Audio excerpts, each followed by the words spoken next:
Drawing the head.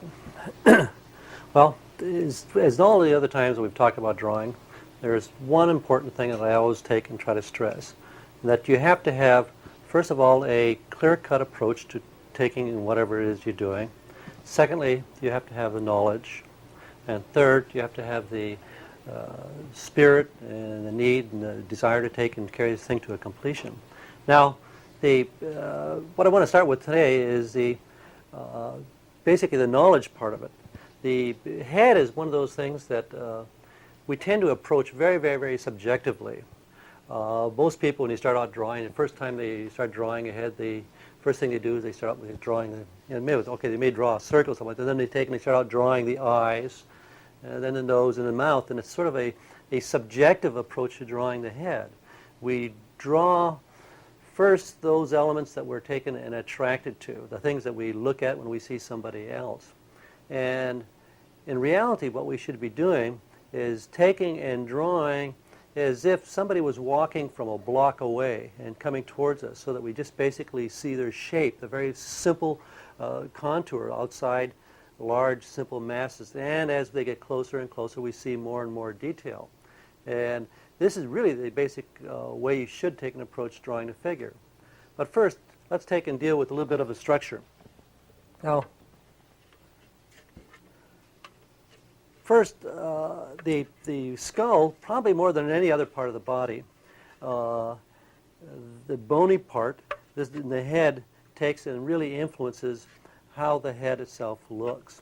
And so you have to take and develop a very, very clear understanding of what the skull actually is like. Now, we've all got one, so it shouldn't be all that difficult, but we never really look at heads that much. Now, first what I want to do is to take and try to break this down into a very, very simple kind of logical masses. Now, if you notice, look what I'm doing here. I'm taking in, for instance, I'm holding just basically here the whole area of just the top part of the skull, the brainy part. Now, essentially, this is just a very simple, egg-type shape. Very simple, clear mass. We look at it from the profile. By the way, this is just a plastic head. It's one of those, you can buy them at most large toy stores, and you put it together put it together by yourself. And I would recommend that anybody that is really seriously taking and studying drawing the head, that you take and pick up one of these things. They're very inexpensive. First, we start thinking of this large, simple volume. You see that in profile. We look at it from the front. We would take and see it would be something like this. Now, first of all, I just want to take and ignore the face part here. What I'm after is right now thinking of this whole thing. So let's just forget about the face here for a second and think now. Without that, we would see, the skull, and it's almost becomes sort of almost a sphere. And of course, that's practically the same thing from the rear, the back view. It's a little more flattened on the sides. It tends to be sometimes a little more pointed on the top, a little more square across the back here. But essentially, we can take and simplify it into seeing it as a spherical form. Now, in fact, as a child, when a baby is born, the jaw and everything else is a very, very small element.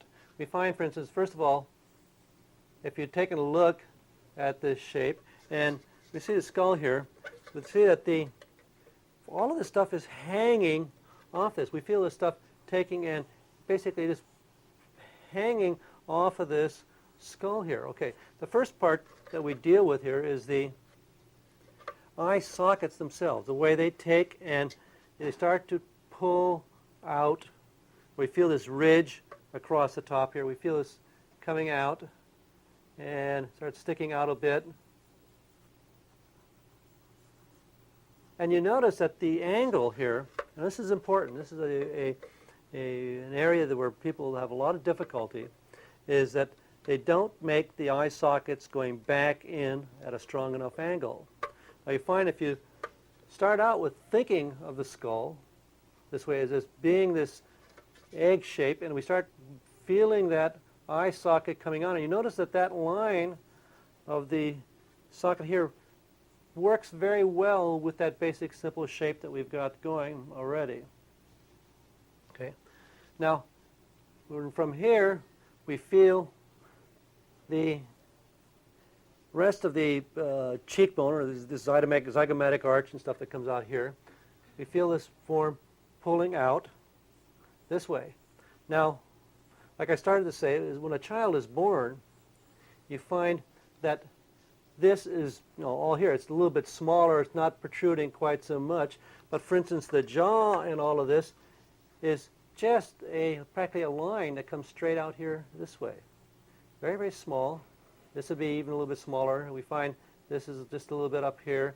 And of course, first of all, the teeth haven't developed. The jaw hasn't developed. Nothing. So we have this very, very small line.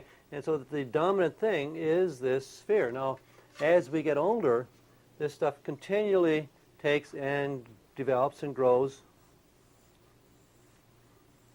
Okay.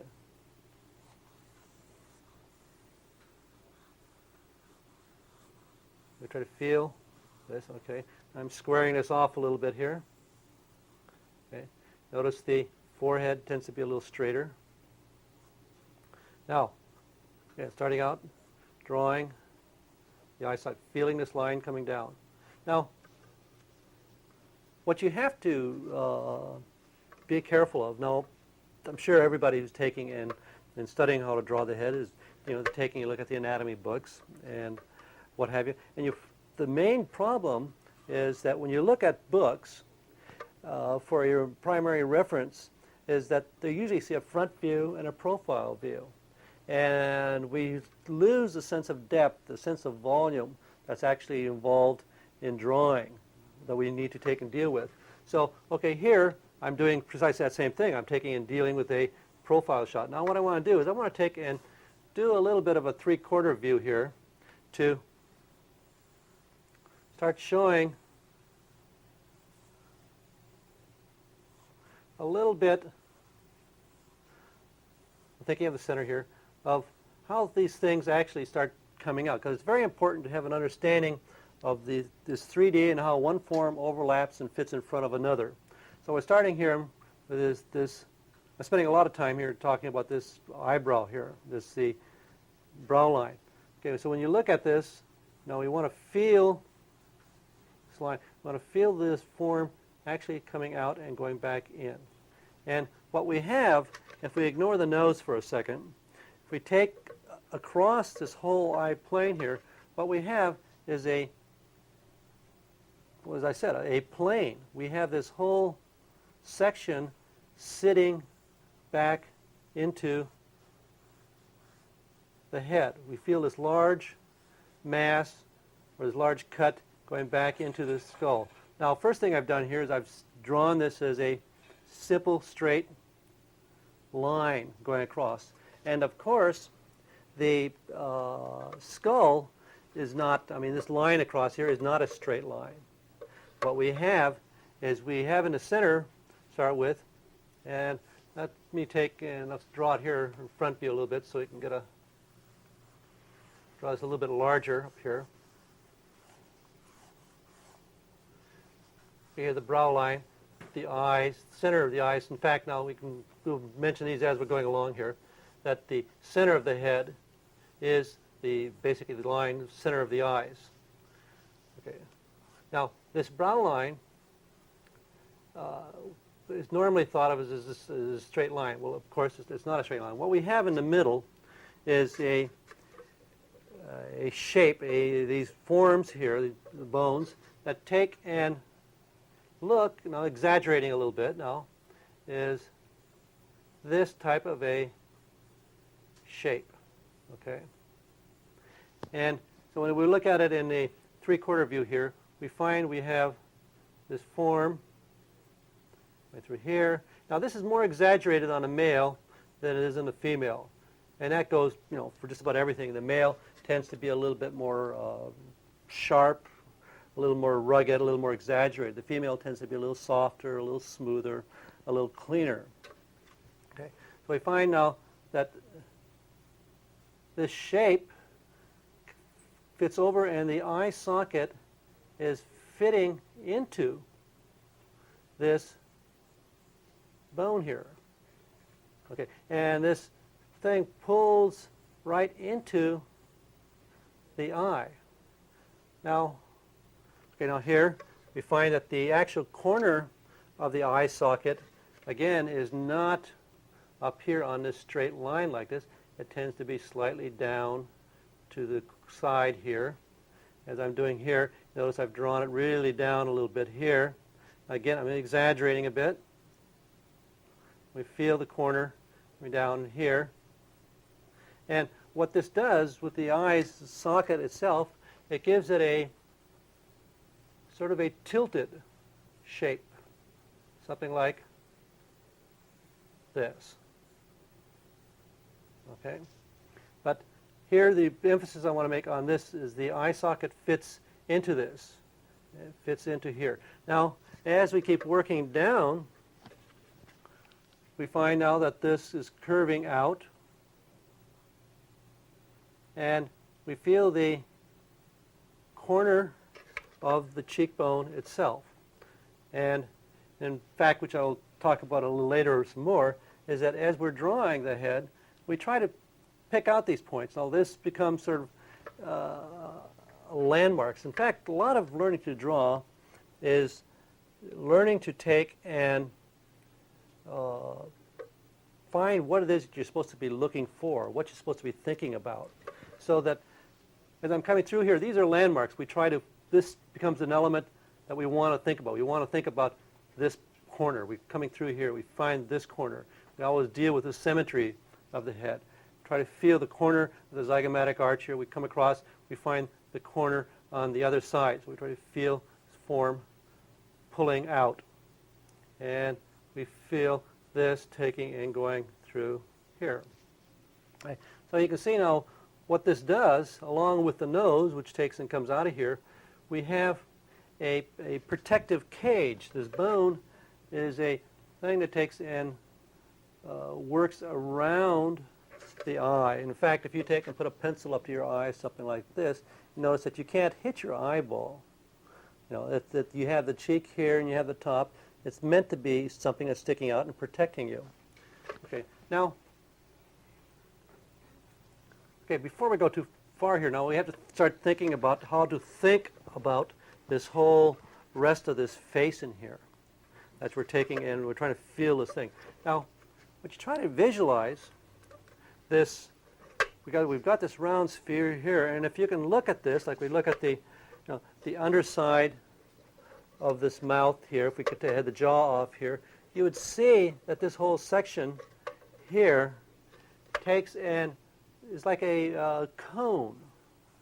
It's like a sphere that's been taken and set up into this, up into the head here. It's pretty round. We look at the underside of the teeth, what have you. It's a round surface, sort of flattened on the sides, but it's a cylinder that fits into the skull. Now, so we could try to visualize this volume that's taking and coming around and fitting into this. And then we have the cheekbones that take and comes around. It's like a buttress coming into, fitting into this surface here. So come across, and there's a very clear-cut corner here. If you notice that on everybody's face, there's a come across here, and we have the front, and then there's a corner. We have this point right here quite often will be a shadow spot. And not often when we're painting, what we would do is we take, and this will be just a regular plane here. We'll talk more about planes a little bit. But you try to find where these corners taken actually are created. So we feel this plane coming through in here, and the way this fits into the mouth area, the upper mouth. Okay, now let's go back to the nose a little bit here. The bone area, okay, comes out. Now, the widest part of the nose, as most people tend to think, is maybe up at the top. Well, actually, the top is really the narrowest part. Right here, it's very, very narrow. It gets wider sort of at the base of where the cheekbone comes around. In other words, where this comes around, this point here, this becomes the widest spot in the nose, and then it narrows down underneath, although we have the nostrils that come flaring out. This really is the wide spot back in here, the bony part. Nostrils, of course, will vary from one ethnic group and one person to another. So we take and think of that. We have this bone now that is fitting into here, and this opening, and it's a sort of a diamond type shape. Okay. Now, it's really important to look for the end of that bone, where the bone stops and where the cartilage of the nose itself starts. It's always there, I mean, obviously. Even if when you're drawing an attractive-looking woman, if you draw these things, you don't have to exaggerate them. You look at the drawings or paintings of a guy like Botticelli, Bellini, people that are noted for painting beautiful women.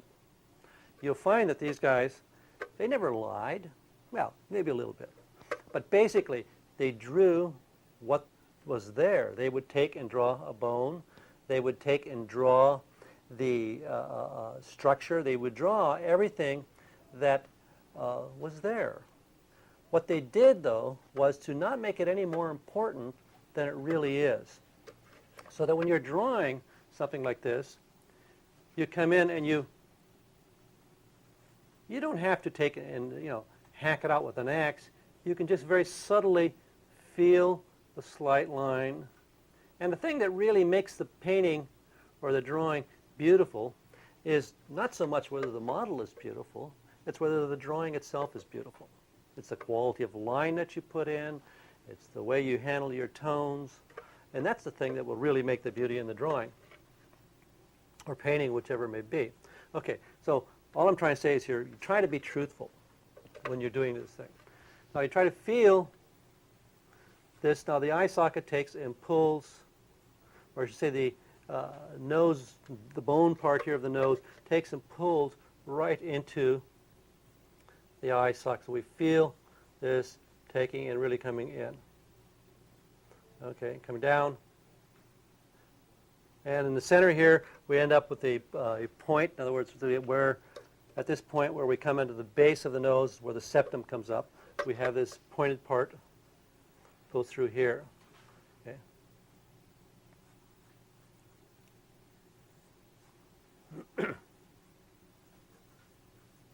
Oh, now, okay, this gets us started a little bit. Okay, now, okay, more in the profile here. Let's take and come back, and we feel that cheekbone coming out. Feel that front plane here. We feel it's coming down. Now, this area here is called the zygomatic arch. Well, really, because it is an arch. It's a very, very thin bone, and it really takes and swings out. All of the muscles of the jaw and what have you here take and go underneath this, and they come up and they tie across the whole kind of thing. And all the talking that we do, teachers have very highly developed masseter muscles in here for all the jawboning we take and deal with. Okay, so you feel these large masses all filled in. So just think of this as a real arch here. It's pulling through. Okay, now again, going back to the nose, take and you try to feel the nose sticks out. I mean, literally, it's a beak. And this is the thing that's pulling out of your head. And again, don't try to minimize this. In fact, again, this is one of those things that it's hard to get the student to make the nose stick out. And if you don't, it really looks funny. Okay. So you try to feel where that comes out. Now, the other point here is that the end of that bone, now these are all relative things. People, there's a tremendous amount of difference from one person to another. The bone part here that's coming across is essentially sort of in the center of the eyes, maybe a little lower. And we start thinking of the eyeball in here. So it's a little higher than a lot of people think it is. It's really coming out there. Maybe it's not showing so much, but it's up in here. So if you just sort of think about that as a point. Okay. Now, when we start dealing with the jaw, the first thing that you have to become conscious of is the fact that it really drops down. There's a distance that takes place from here to here. Again, this is one of those sort of common errors that people make, and that is that they tend to draw the jaw too narrow. It's like drawing this child's jaw here, trying the skull of a child, that this line here is taking in too much. And you'll find that there's a tendency to take and draw the skull as if this line went straight up to the ear. Well, it doesn't. It takes and drops down. You really feel the skull. The skull takes and pulls way, way down. Especially if you take now and look at it from the front. Let's take here, this sort of represents the skull, the back of the skull, but also skull from the front without a face on it. So if we take and we have the eyes, well, I can do it on here. We've got this going. Let's take and get across here. We feel the zygomatic arch coming around here. Okay, the jaw essentially comes straight down to start with. In other words, we feel if we leave this as the back of the head, that back, you look at these points here, this is dropping down. Down this way, down through here, and you would feel the chin way back in there. This comes down. It's essentially, we try to calculate this distance as roughly one ear length. In other words, when we take, and if we were drawing an ear, notice that coming here with the zygomatic arch in here, that the place where the auditory nerve goes back, where the ear, or where the hole that goes back in, attached here, we take, the ear would be fitting somewhere in here like this, okay? The proportions for that are that the top of the ear is essentially with your brow line, the bottom of the nose is with the bottom of the ear, okay? If we take the part that's actually attached to the head and we move it down, we come up to what is essentially the length of how far the jaw drops down. Okay, so that's a fairly simple thing. My main point here is, this can be gotten from really observation, looking at the model, just to make a point out of emphasizing the fact that it's not a straight line down to the chin down here from up at the ear, but you do have this corner that very, very clearly takes and drops down. So we feel this taking and pulling down in here. Now, okay, here in the 3/4, in other words, we would feel this coming down, and then I've got this a little bit low here. So we feel this coming through, and the corner. Now, I tend to try to emphasize the end of the jaw as being sort of squarish. Now, sometimes it's squarish, sometimes it's pointed. I just like to think of it in terms of having a corner, having an end to the form, so that we got this, work with the plane that's on the end of the chin. Okay. We try to see this coming down. Let me take and do some clean drawings here. Okay, now,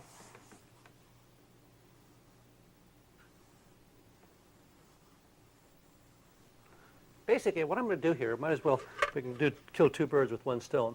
I'm going to take and the essential procedure that we follow in taking and drawing the head is pretty much what I'm doing here. We try to, first of all, see that overall quality, the overall shape. The head, and the head, in total, we might say is sort of egg-shaped.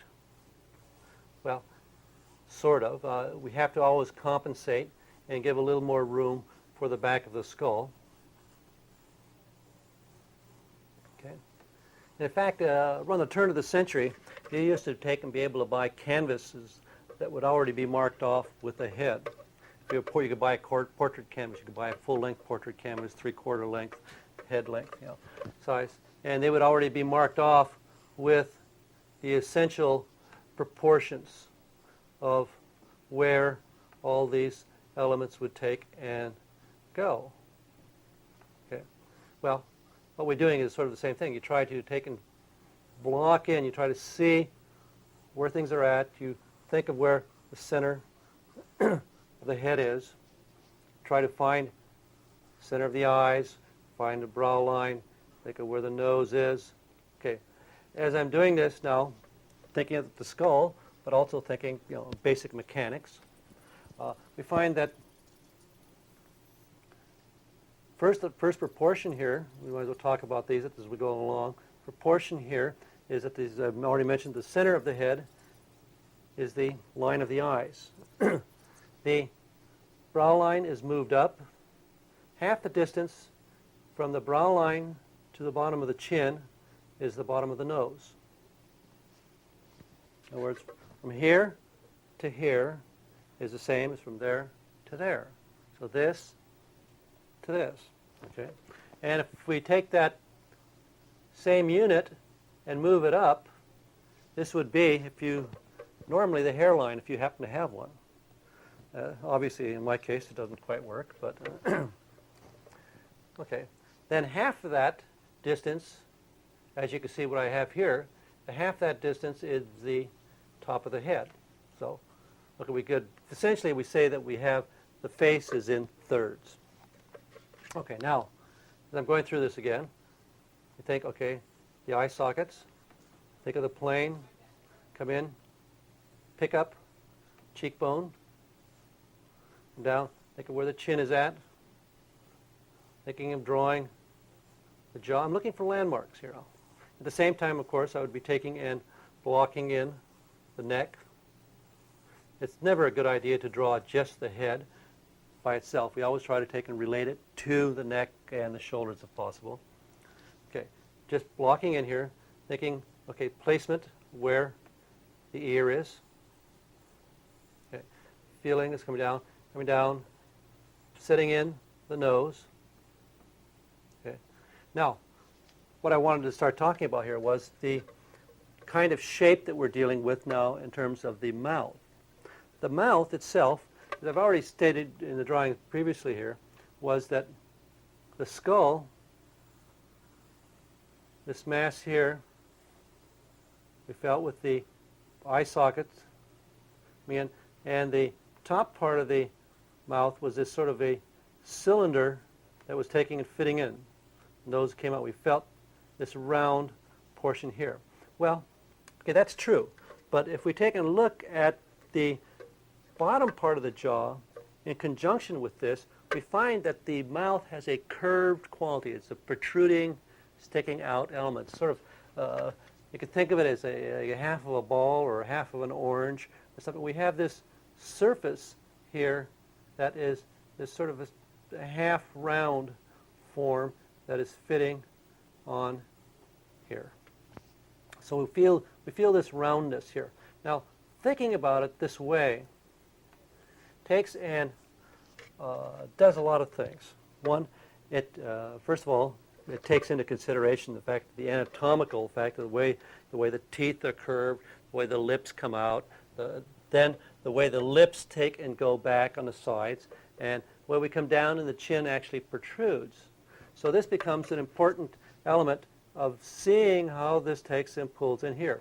Now, the line of the mouth in here is not well, I should say, first let's say, the bottom of the lower lip is halfway between the bottom of the nose and the chin. Okay. Now, the line of the mouth is above that. Again, this is one of those things where the natural tendency is to put the center of the mouth halfway between the nose and the chin. It tends to make the upper lip seem very long. Now, in other words, a little proportional relationship here is is you find that the line of the mouth lines up with the corner of the jaw, coming across through here. Okay. Okay, we've got things basically started. Now, we've got this fairly simple drawing on the board here. I want to talk a little bit about the planes of the head. Now, obviously, this isn't made out of a lot of flat planes. It's made out of a lot of curves. It's got some straights. It's got angles. It's got all kinds of things that are going on here. But we have to have a means of thinking about it and a means of approaching it. And when we're painting or drawing, we try to look for corners. We're always concerned with where a corner is. We have to take and make decisions about where a surface changes its direction. So what we do, and these are nothing new, that we find. We go look back. We look at Albert Dürer. We look at Cambiaso. We look at the Michelangelos. We find any number of different people, 14th, 15th centuries. We're dealing with this kind of analysis of the head. So the primary planes to start with are the side. You find a major plane, the side of the head, which essentially is a line that's created from here, taking and coming down from here. So we find this large block taking and coming down this way. Okay. Now, we can get very elaborate. We could take and do hundreds and hundreds of planes. That's not quite necessary. Maybe when you start getting a little farther along, it doesn't hurt. But right now, we're only concerned with sort of real major things. Okay. Now, along with this, we find that there's a break, and there's actually a smaller plane where we have the edge of the zygomatic arch sticking out here. But there's a line that's created from here, coming down to the corner of the jaw, this way. In other words, the plane is created from here to here.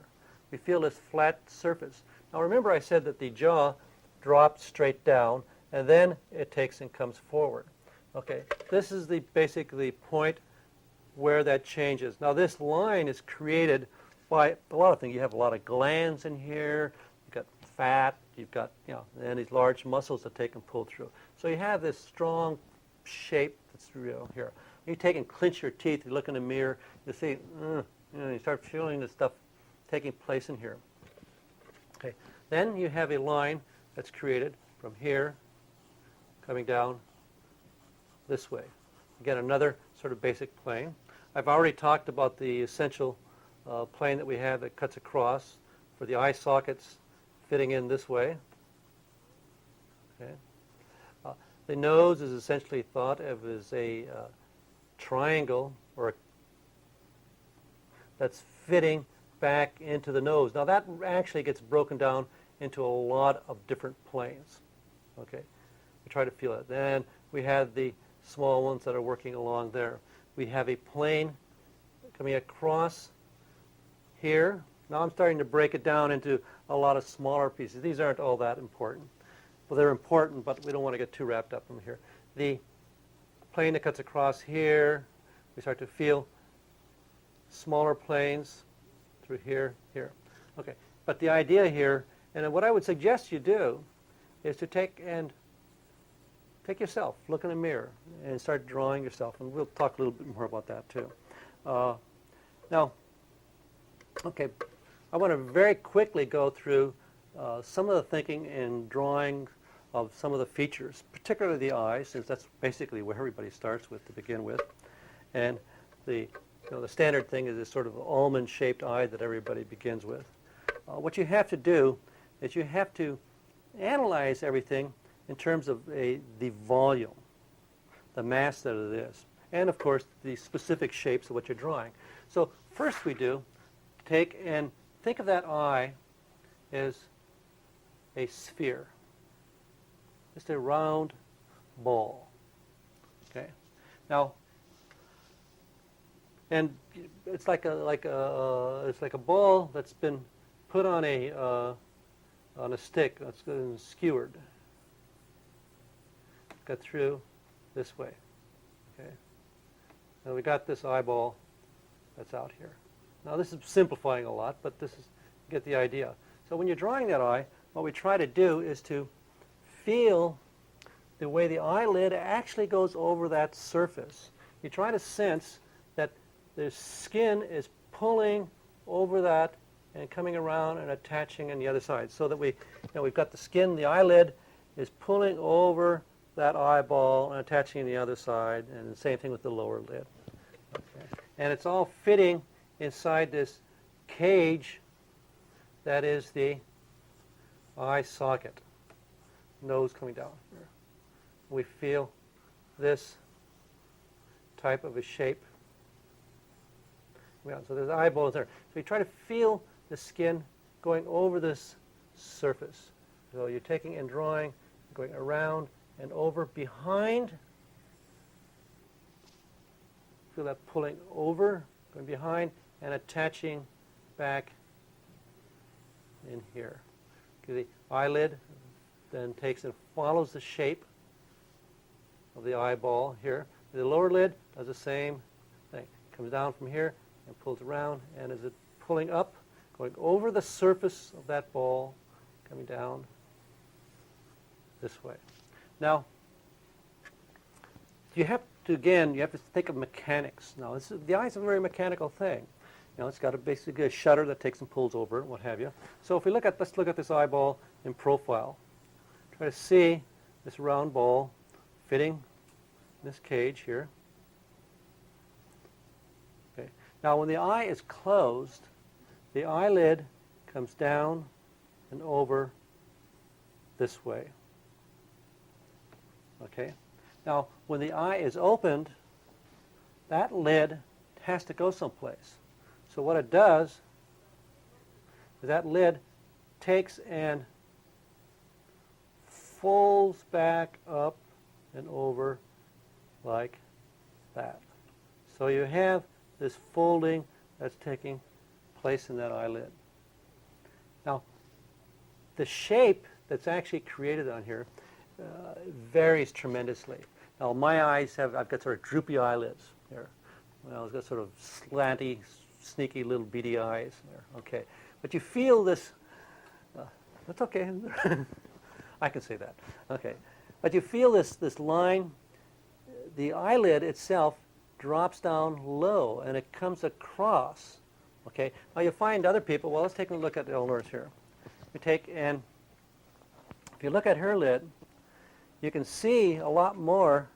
You can see a lot more of the lid on her than you can of me. You can feel the way the line takes and pulls up, and you can see where the fold is coming over and actually attaching over towards the nose. Now let's take and draw this a little bit here. In other words, what I'm talking about is when this fold goes back up, the excess skin, where we find this curve, where this pulls, comes over and attaches, and where we feel this pulling through in here. Okay?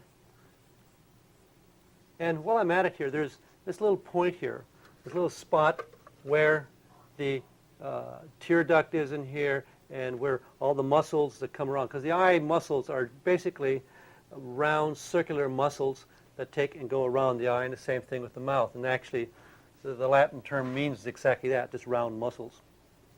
Okay, what we have is a little corner that's created in here, a little round, usually a little white spot in here. When you're painting, you pull that thing out, or we leave it. Okay, so we feel that form in there. But we try to understand how things take and attack, where that is going, how these things pull one into the other. Okay, nose now, really what we do is we draw the bone, and secondly, we have to think of the end of the nose, what have you, is cartilage. It's tough. A lot of doctors take and juggle this stuff around to, meet the local demand. Okay, what you think about as you're doing this is that now drawing this large here, we feel the bone coming out. It's divided in the middle.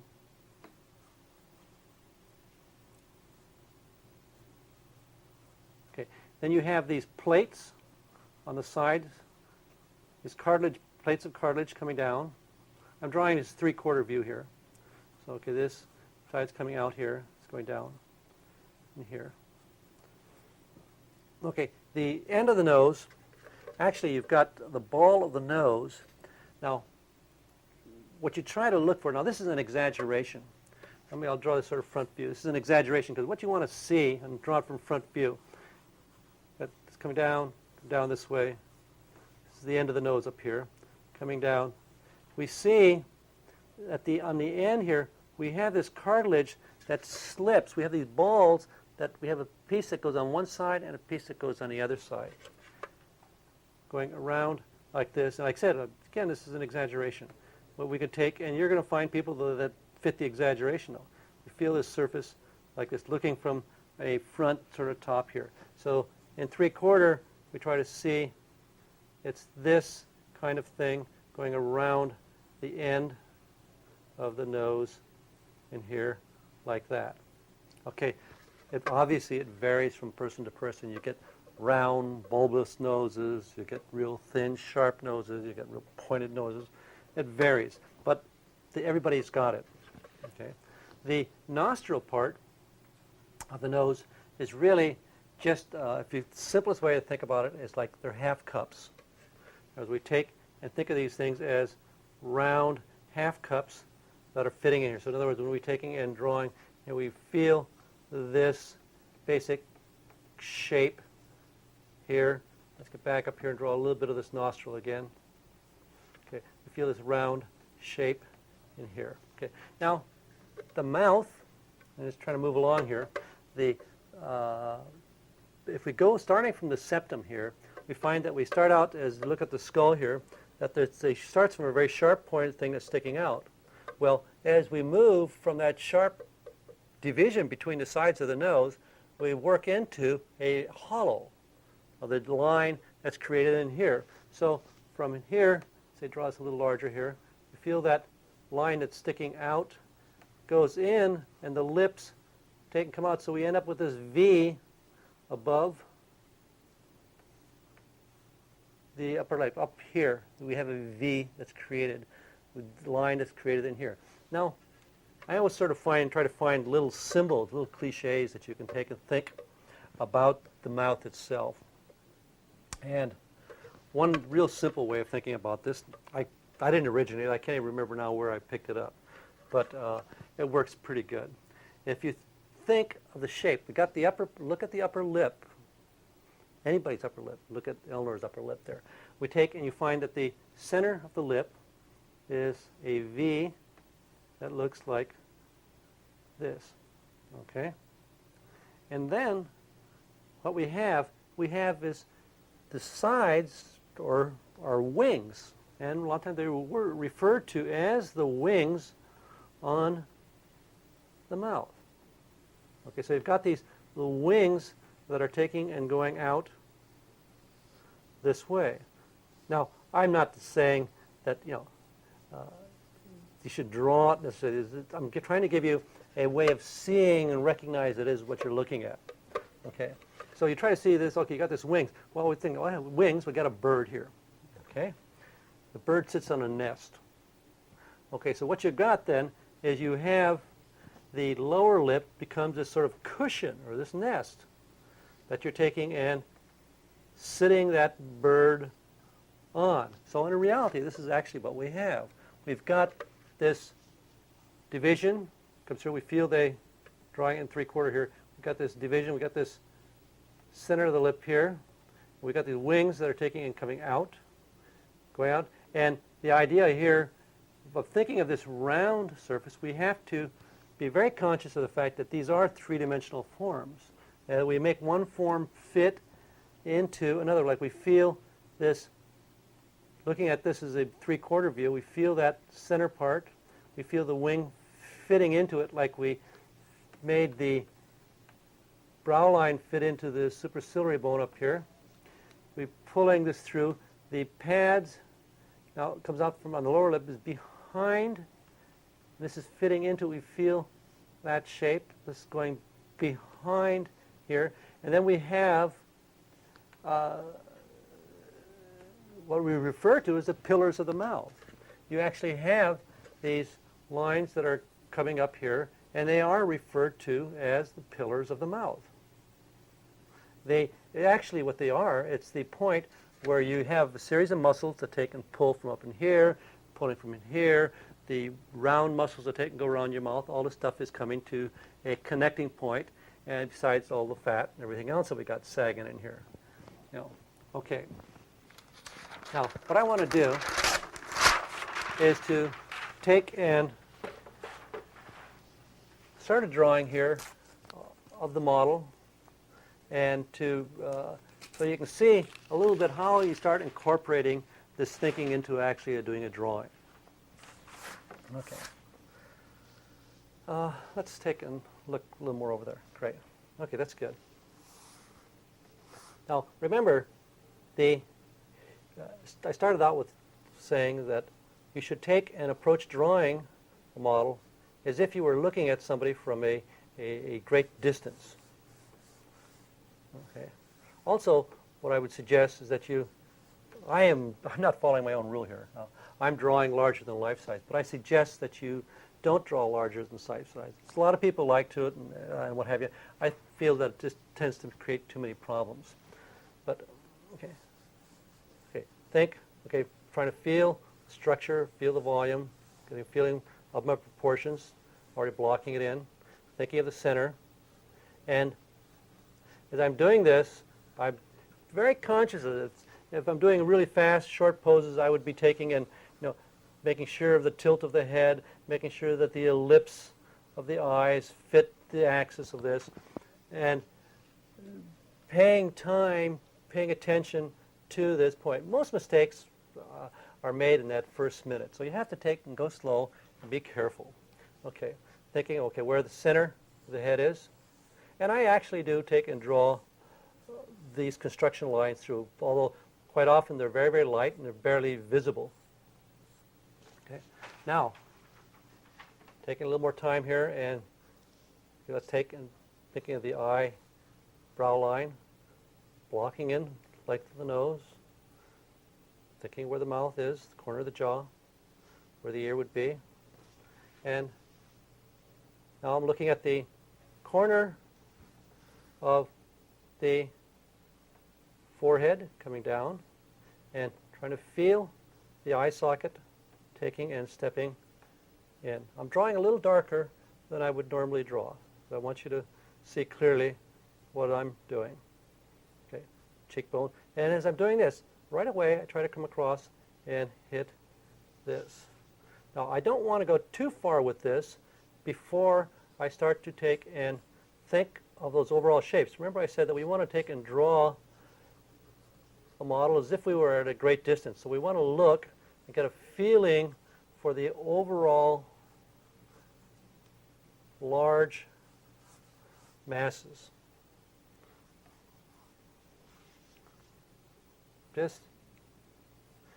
Now, what I do also is that I continually work all over the drawing. I don't take and finish one part and then move on to another part.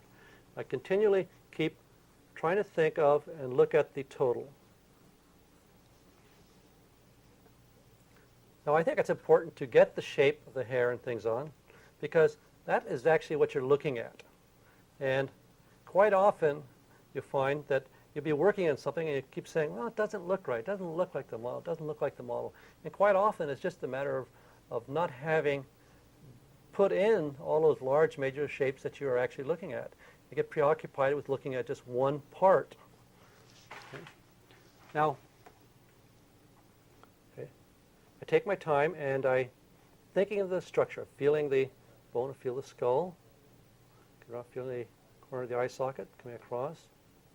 I'm taking and actually feeling that bone, and I'm very aware, even if just as a simple laying in, of how that form comes in, how the eye socket curves underneath. Okay, what the angle is here, coming through, thickness of the nose.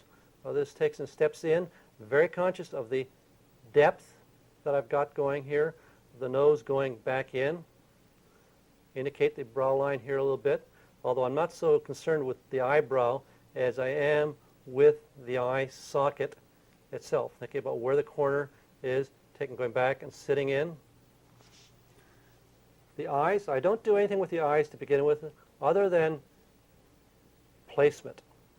Think of where the corner is here, trying to see how it's going behind the nose, where the corner is over here. Same thing here. Make sure the alignment, the eyes are one eye distance apart. Now, you have to learn to see those kind of proportions in 3D. Okay, thinking of the eyeball in here. Okay, now as I start to come in, first I draw the nose at just a very simple line placement. As I'm doing this, I try to take and look at where this line is in relationship to what's going up here, what the shape is to the line in here. I'll come out and, for instance, the curve of the cheekbone, but I'm also looking at the two-dimensional shape that's being created, this shape that's right here, where the end of the nose is in relationship to the cheekbone, where the end of the cartilage is and bone, where the bone ends, the cartilage begins. Thinking across the thickness of that nose, thinking of the depth, trying to feel the volume. Okay. Now, again, just first primarily just placement, large mass. I'm thinking of the plane underneath the nose. Get the depth, volume. Okay, coming down. The line is coming here, but I'm also thinking of the fact that we have muscles that are pulling over. We feel the cheekbone, we feel the chin sticking out, and these forms are going over that surface. Very carefully. As I've gotten this, come over here, start to indicate where the corner of the cheekbone. I try to think of the drawing as an analysis of a head, and it's what I'm doing in terms of teaching to you right now, is that I'm analyzing the head. I'm not trying to copy the head. I'm trying to take and understand the head, trying to understand how this particular head is put together. Okay. Now feel where the mouth is coming out, lips. Remember the line of the mouth takes and pulls back to the corner of the jaw. Okay. Corner over here. Now, it's very important as you're doing this that you have this sense of volume that I've been talking about. And the best way to do this is to actually draw as if your pencil was actually over there on the model, so that you're feeling the form as you're taking and going over. In other words, I want to take and I don't want to sit here and outline the mouth. In other words, I'm not drawing lipstick on a piece of paper here. I'm drawing a form. I want to feel the way these forms take and come around and how we feel this mass pulling up and creating the volume that is the lip. And we feel this taking and pulling down to get a sense of the roundness of the chin. Feel the form wrapping around over that surface. Again, notice I'm not taking and finishing any one part. I'm just generally working over the whole thing. Now, one thing that I haven't talked about here is the underneath the jaw, how the head fits onto the neck.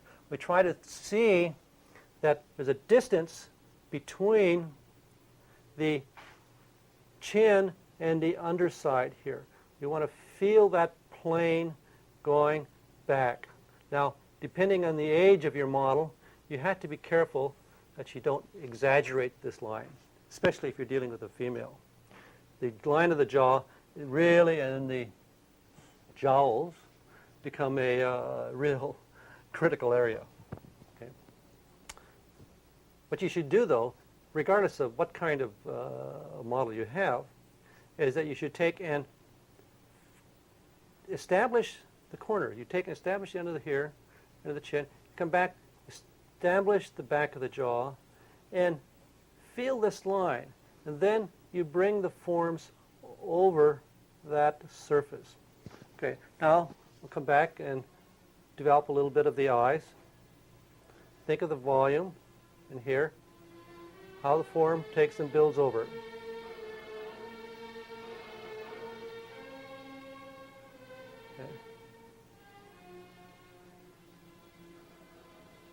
Okay. Now, what I've done here is to give you a way of thinking about how to take and approach drawing the head. It's really a type of drawing that's based on understanding and searching for what is there.